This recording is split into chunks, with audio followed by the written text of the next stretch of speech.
Hello guys, nandito ngayon tayo sa may Paranaque ito, di ba? Baclaran, Paranaque. Itong unit na gagawin natin ay may gumalaw na katunayan ng siyempre naman. Tutok ako to. Meron siyang tape yan. Tignan natin yung problema kung anong problema.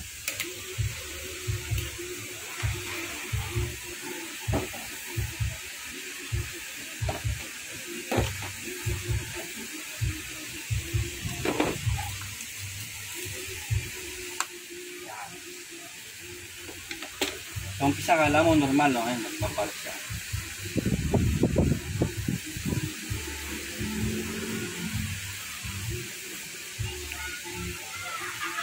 Meron na siyang tape method sa kabila, no?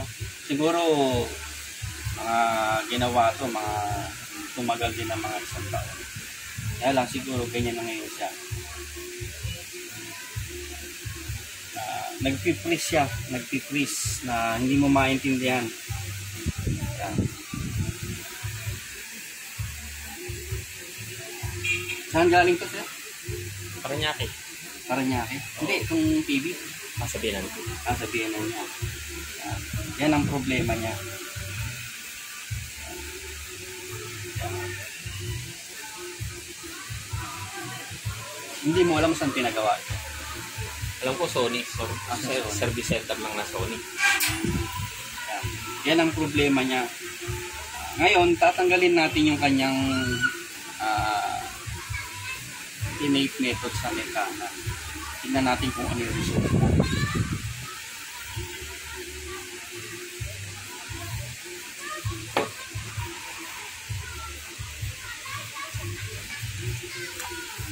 Tingnan natin ha.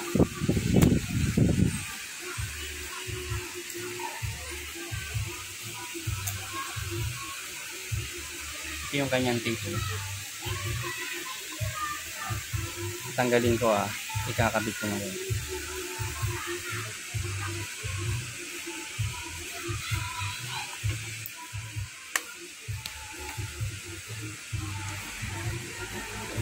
Ayun. Nagtodouble na siya. Kung kaninang nakatape, wala siyang double image. Kaya lang ang sakit na kanina. Nag-vertical bar at nag-freeze. Ngayon, dalawa na ang sakit niya. Isang vertical bar na nag-freeze at saka isang double image. Yung double image na remedyohan niya. Pero yung kanyang pagiging vertical bar yan. Nakita niyo.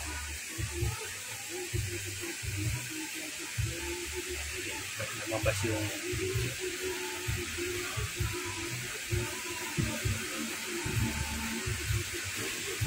yan. Ito yung on the spot natin gagawin para makikita nyo kung paano technique gagawin natin dito. Paano natin aalisin yung kanyang vertical bar at saka yung double image. Bali ang sakit niya sa kanang bahagi niya double image, sa kaliwa vertical bar na facing. Kita nyo ito.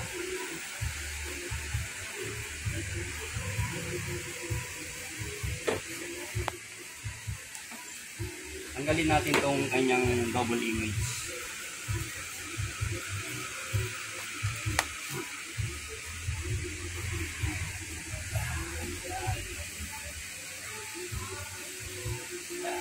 Racing naman siya na may vertical bar. Pero hindi siya nagdo-double image. Hindi kagaya sa kabila. Tingnan natin yung resulta.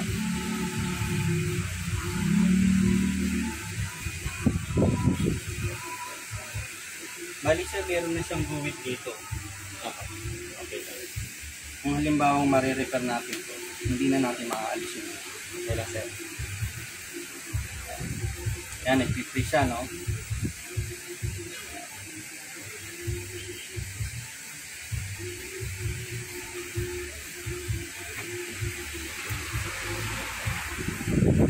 Yan.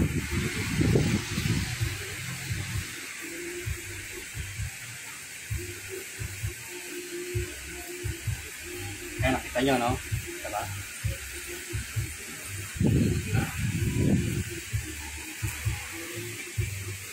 ikabit naman natin yung kanyang kabila.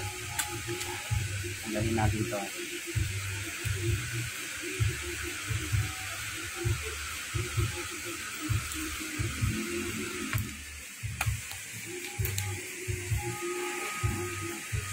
Yan. Liter na siya, no?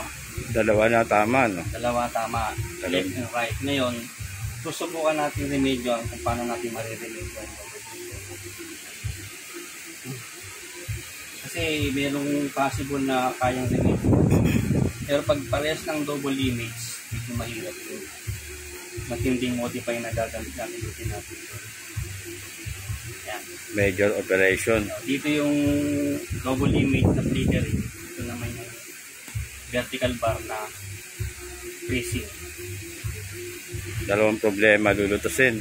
Dalawang problema lulutusin natin.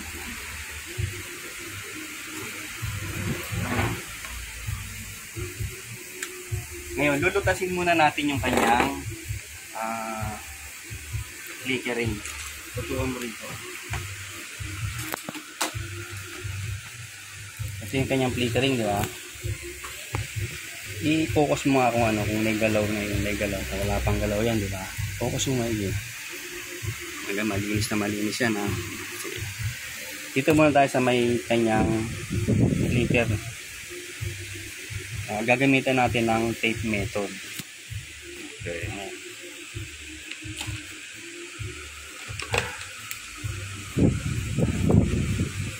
Kaming damit na binibenta si Sir, baka gusto nyo umorder.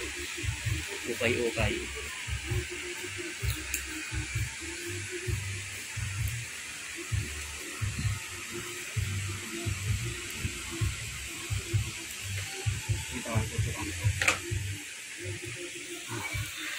Madali lang namang mabasa eh, oh. 8 yan, 8 yung clock niya. Tapos dalawang odd even, BGH and BGL. Di ba? Ngayon, tape method natin siya.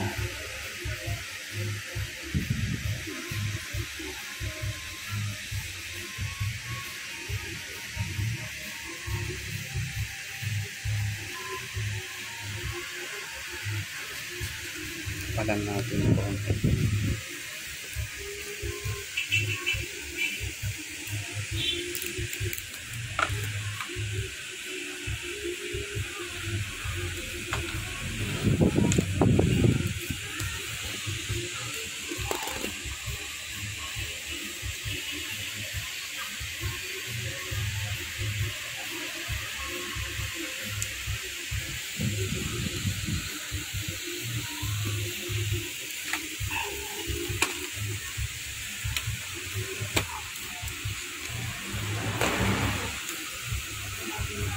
Image.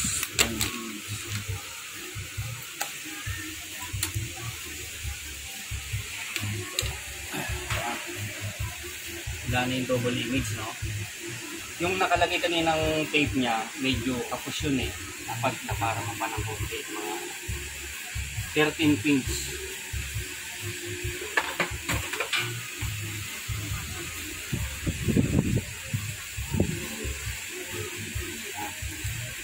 Yan na, no? Nag-freeze at nagbe-vertical pa, no? Yan naman ang re-remedyohan natin na problema. Yung sa may kabila, re-remedyohan natin.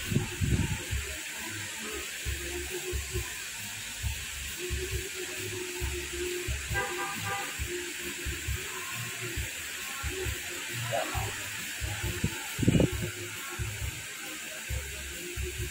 Yan natin, ha?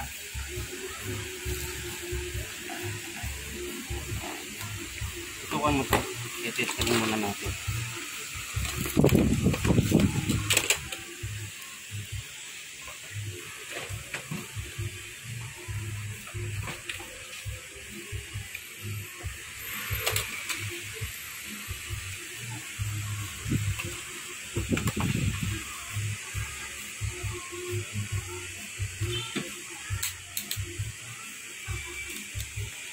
Ngayon, makikita natin dito kung ano yung may problema sa kanya. Ito yung kanyang tinatawag na odd even, no? BGH even at BGH odd. titingnan natin kung ano yung lumalabas sa kanyang swapping. Negative 9 and 28. Negative 9 and 28.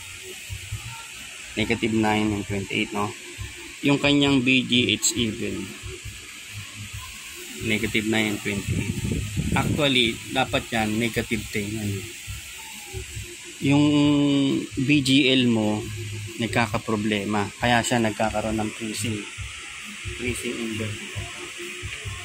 Ngayon, ang gagawin natin, i-recta na natin yan. Kakat mo yung kanyang swapping voltage. I-recta mo yung kanyang VGH and VGO. Gagawin natin ha. Panoorin yung maliliit. Up.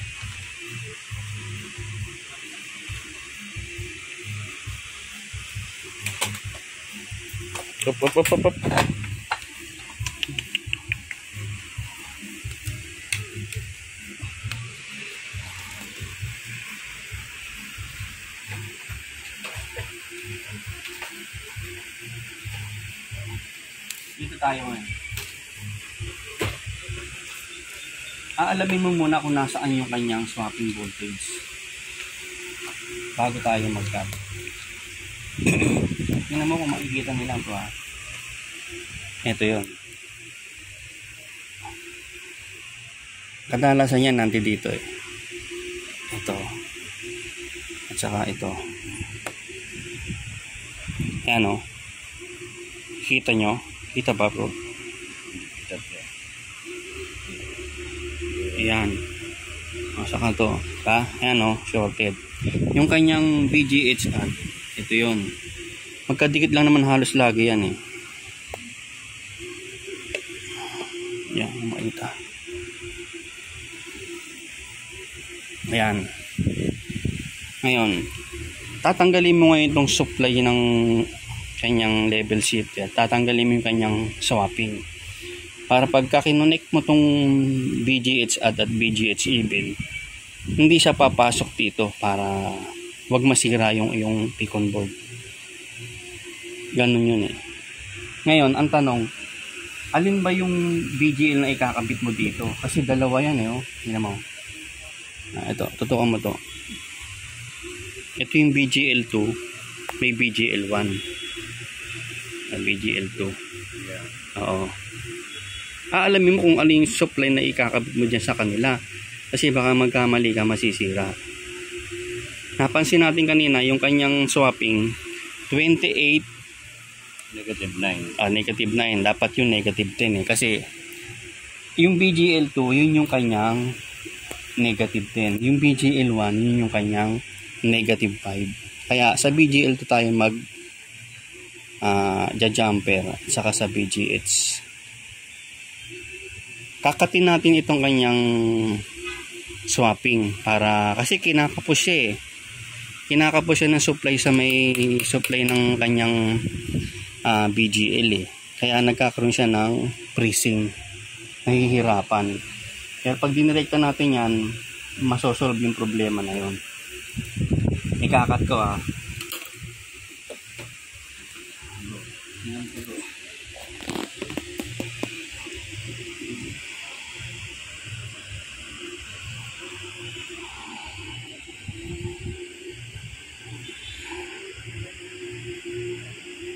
Dapat to tama cut ko rito. Kung nagkamali ako, masisira ito. Yan, hindi ko Makikita nila. Kita pa?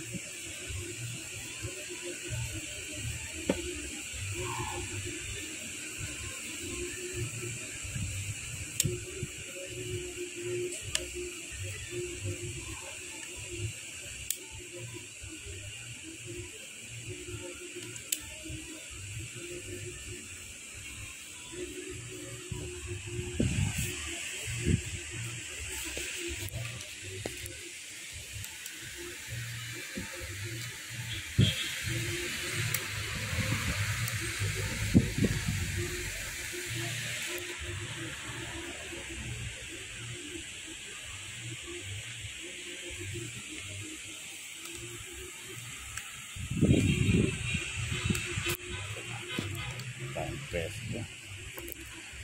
Ito mo. Yan. Yan, nakakat siya, oh. Ito ko sa inyo.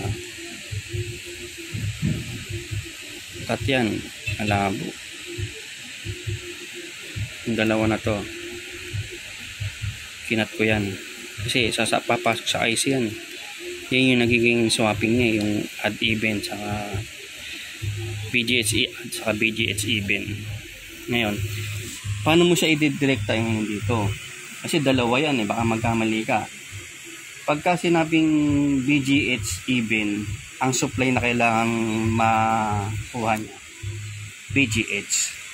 Pag sinabing BGH add, ang supply na kailangan makuha niya, BGL. Natandaan nyo lagi yun. Kasi huwag nyo magkabaliktad. Sabagay, hindi naman siya masisira. Hindi nga lang titino. Kasi dati namang original niya, nagpapalitan siya ng voltahe. Pero pagka natama mo yung kanyang connection, mawawala na yung freezing. I-steady na siya, pipinol siya. Ngayon, jumperan natin para makita nyo. Okay.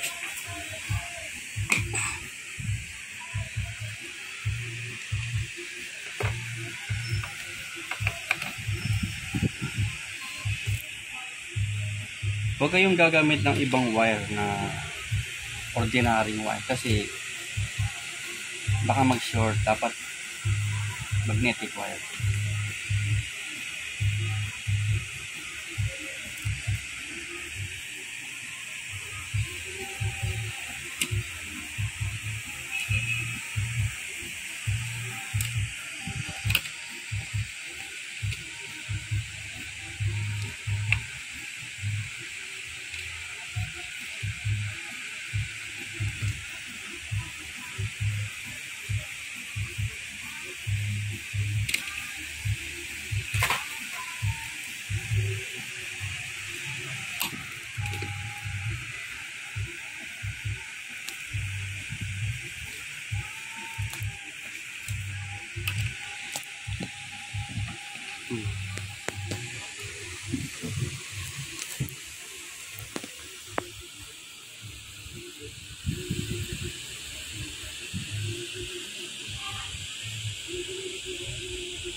Ito'y Sony na 65, no?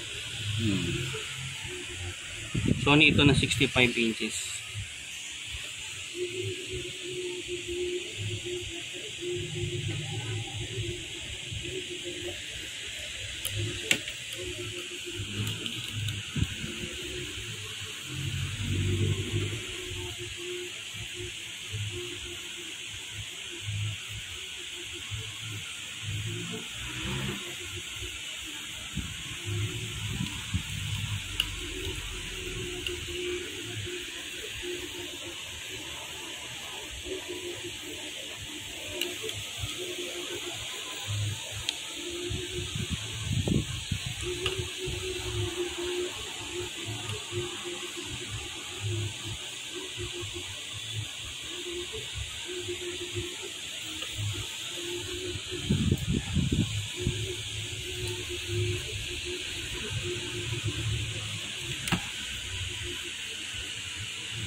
Tignan natin kung ano resulta, kung maayos ba o hindi. Pagka hindi maayos, wala na. Panel na po talaga.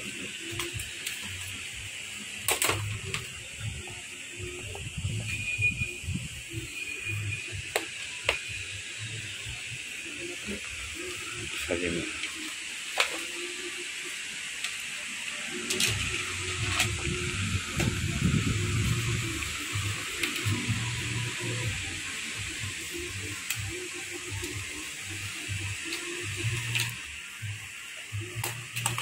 Lalagay. Ready?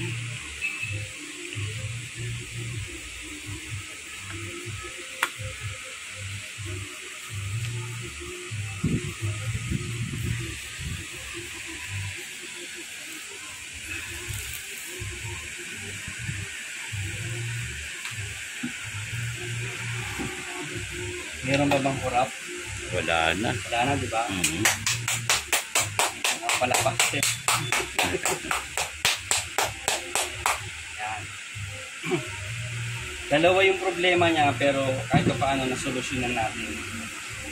Kaya lang, itong TV na to hindi na siya pang bugbugan sir. Meron na siyang time ng limit ng panonood kasi hindi siya tatagal dahil left and right ang problema eh. Matagal na yung 4 hours ng panonood. Ay nga. Para hindi siya mabigla. Yan o. Yan na siya. Yan na. Ay, thank you. Sunod yung isa po sa inyo.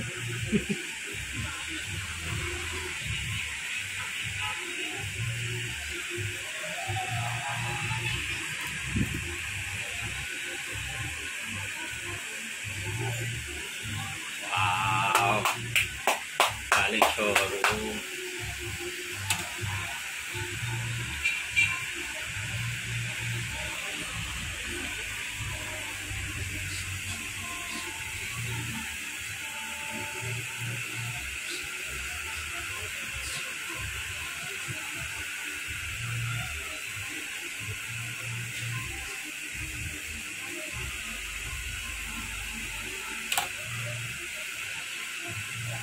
Ano may natutunan ba kahit konti sa video na ito? Medyo mahirap nga lang gawin. Pero matututunan nyo, masusundan nyo kung paano po step by step na ginagawa. Ito si sir. Okay? Thank you very much. Okay.